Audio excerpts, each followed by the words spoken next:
Hola hola, bienvenue dans cette vidéo intemporelle. Vous pouvez regarder quand vous voulez, du moment que ça résonne avec votre situation. Vous pouvez également consulter. Je vous invite à consulter la barre de description pour voilà, utiliser au mieux ces tirages, voir ce que je propose, etc. Ici, j'ai amené un thème qui va concerner, parce que j'ai tiré en guidance du jour des thèmes de dépendance affective, matérielle, etc.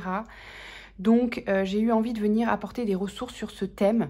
Voilà, donc j'ai posé la question globalement, comment sortir de cette situation de dépendance. Voilà, si vous vivez une situation de dépendance affective, matérielle, vis-à-vis de quelqu'un ou d'un groupe de personnes. Donc, on a Junon, le nœud nord et Uranus rétrograde. Alors, on vous dit, avec Junon, je décide de m'engager sur le long terme. Le nœud nord, j'avance vers mon projet de vie avec conviction.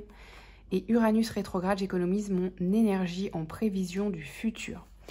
Ce qu'on vous dit ici, c'est que ce qui va être une ressource pour vous dans cette situation, a priori, c'est un engagement, un partenariat ou de l'aide extérieure, comment dire, ça peut être un emploi aussi, hein, si vous êtes dans une dépendance matérielle. Et a priori, avec le nœud nord, ça concerne effectivement votre, entre guillemets, votre mission de vie ou votre projet de vie, hein, concrètement. Le nœud nord, c'est ça. Donc, pour moi, là, la principale ressource dans cette situation, c'est de trouver, si vous êtes en l'occurrence, il n'y a pas le 5 de denier. Donc je ne sais pas si c'est une dépendance matérielle ou financière, mais si c'est le cas, votre ressource, ça va être de trouver un emploi. Un emploi, un CDI ou autre chose, hein, un contrat, ça dépend de votre situation. Ok. Un partenariat, mais long terme, vous voyez. Un partenariat long terme, donc soit un CDI, soit un contrat long terme si vous êtes entrepreneur, peu importe. Ça peut être aussi quelque chose d'extérieur, je veux dire personnel, hein, sur le plan personnel et pas forcément que professionnel. Quelqu'un qui vous aide, qui vous vient en aide, un ami, un membre de la famille. Voilà, qui est là depuis longtemps ou qui vous sentez que vous pouvez faire confiance sur le long terme. Ça peut être ça aussi, mais avec le nord quand même, il y a principalement cette notion quand même de projet de vie. Avec Uranus rétrograde, j'économise mon énergie en prévision du futur. Pour moi, on vous dit que peut-être vous êtes dans une phase justement où cette situation, elle vous prend beaucoup d'énergie. Et que c'est important, malgré la situation peut-être d'urgence pour certains, ou de dépendance en tout cas, on vous dit quand même de trouver des espaces de régénération et de repos pour avoir l'énergie justement d'enclencher les ressources dont vous allez avoir besoin dans le futur proche. Je vous le souhaite en tout cas. Ok, notamment si ça concerne un engagement pro, d'accord? Ok, pour ça.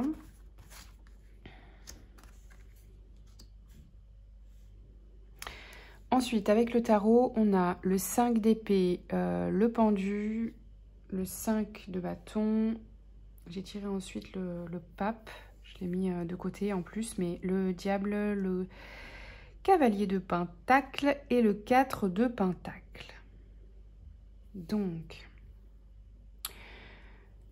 on est clairement là-dedans, hein, dans cette situation décrite, à savoir dépendance ou emprise, hein, avec le diable, c'est vraiment ça. Emprise émotionnelle, dépendance affective ou matérielle. Il y a une situation toxique duquel vous devez trouver les ressources pour partir ou sortir de cette situation. Avec le cavalier de pentacle.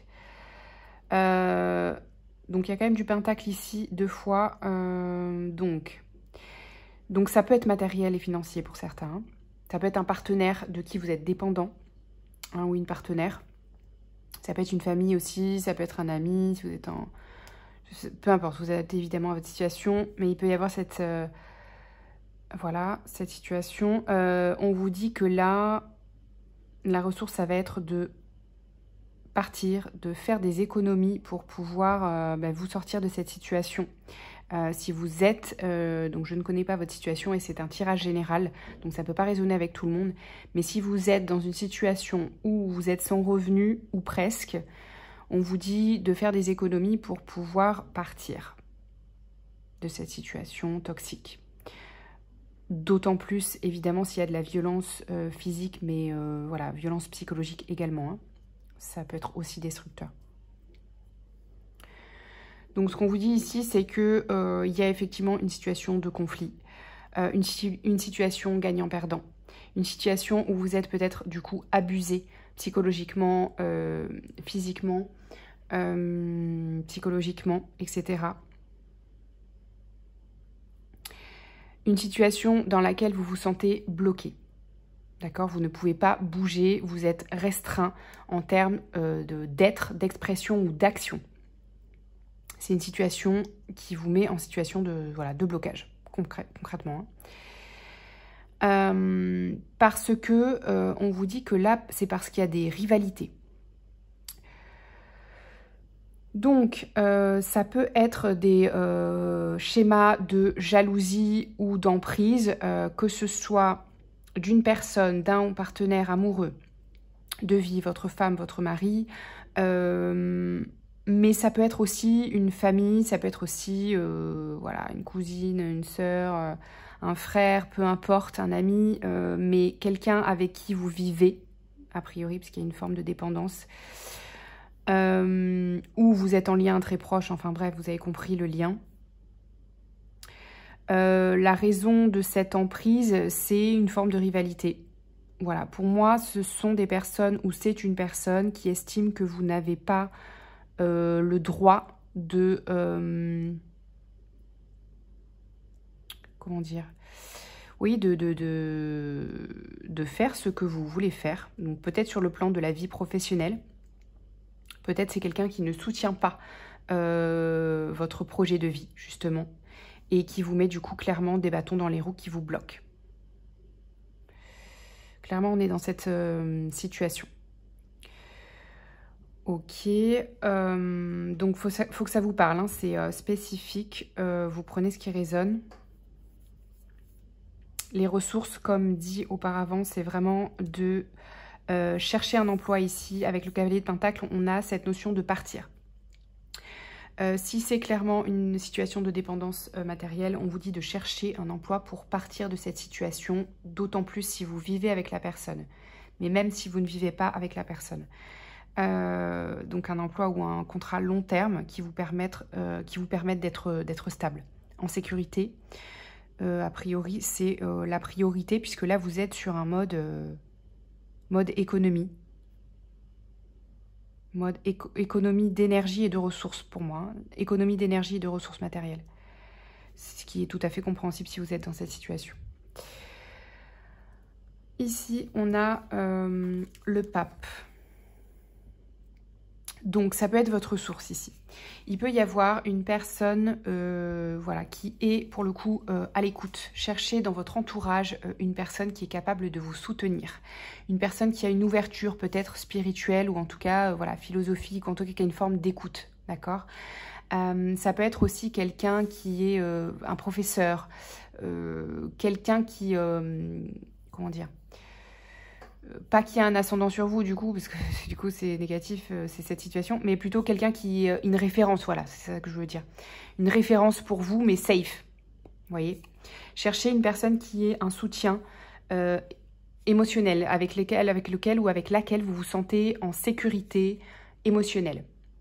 Ça, c'est votre ressource, c'est votre première ressource à chercher, du soutien extérieur, d'accord? Ne restez surtout pas seul. Ok, est-ce qu'on a d'autres ressources concrètes?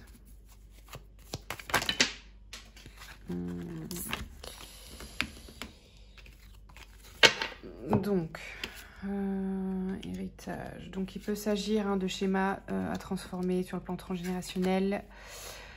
Voilà, de l'argent, de la dépendance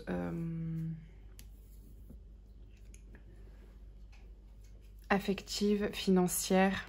Ça peut être un partenaire, un ou une partenaire,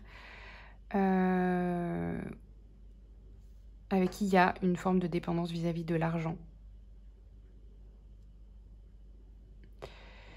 Et la ressource, c'est de partir. Il n'y a pas 36 solutions. Si vous vous sentez concerné par cette situation, vous devez partir. Voilà. Mettez-vous en sécurité émotionnelle, psychologique et physique. Je vous souhaite beaucoup de courage, surtout ne restez pas seul, allez trouver cette personne ressource. Si vous n'avez pas de personne ressource, allez consulter un psychologue, un médecin pour qu'il vous oriente vers des centres sociaux autres pour trouver du soutien, d'accord? Si vous n'en avez pas. Ne restez surtout pas seul dans cette situation. Quoi d'autre?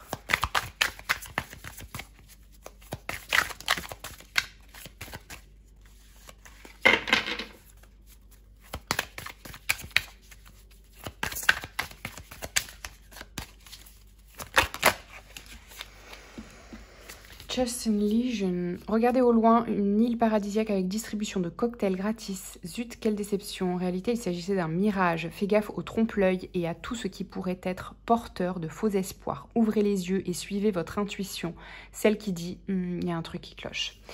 Donc là, c'est clairement des éléments pour pouvoir vous permettre de reconnaître ce type de situation si jamais vous n'en avez peut-être pas totalement conscience, pardon.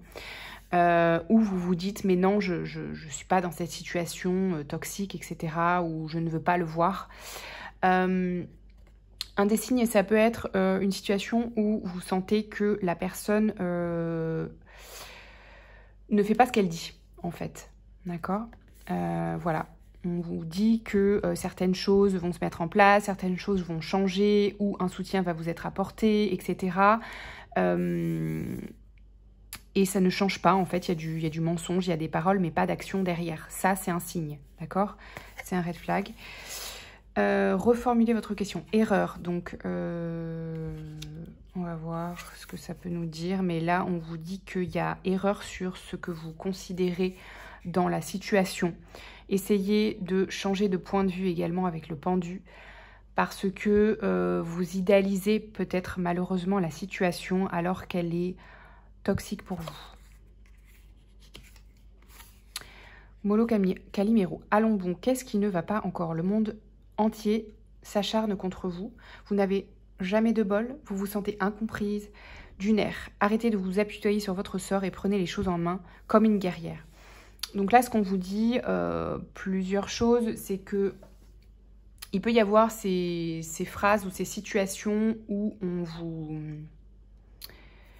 on nie votre émotionnel, d'accord? Ce que vous pouvez ressentir sur le plan émotionnel. Ça, c'est un signe aussi d'une personne qui n'est pas une personne ressource pour vous, d'accord? Même si elle fait partie de votre foyer. Et deuxième message, c'est effectivement que vous apitoyez sur votre sort, entre guillemets, dans la situation actuelle et auprès de la personne qui n'est pas une personne ressource pour vous, ne va effectivement pas vous permettre de sortir de la situation. C'est pour ça qu'on vous invite à prendre les choses en main, voilà, malgré peut-être votre niveau d'énergie, enfin voilà, je ne sais pas dans quelle situation vous êtes, mais peut-être que vous pouvez être affaibli émotionnellement ou physiquement. Ce qu'on vous dit, c'est vraiment d'aller demander de l'aide, c'est ça, prendre les choses en main, parce que c'est ça qui va vous permettre de sortir de cette situation. Ok. Bon, je tire une dernière ressource, les amis, parce que voilà, ça me touche si vous êtes dans cette situation. Je vous souhaite beaucoup de courage, d'amour et surtout demander de l'aide.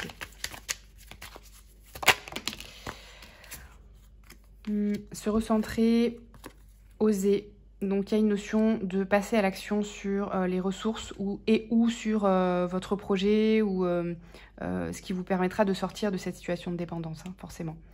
Donc il y a une notion de rester dans l'action, de se recentrer, de trouver les ressources pour pouvoir avoir de la clarté. S'aimer, bien sûr, faire preuve d'amour pour vous-même, vous prioriser, trouver des ressources en nature, le sport, la méditation, les personnes ressources qui sont un soutien émotionnel pour pouvoir vous recentrer et trouver de la clarté dans les actions à poser. Prenez bien soin de vous. À très vite. Au revoir.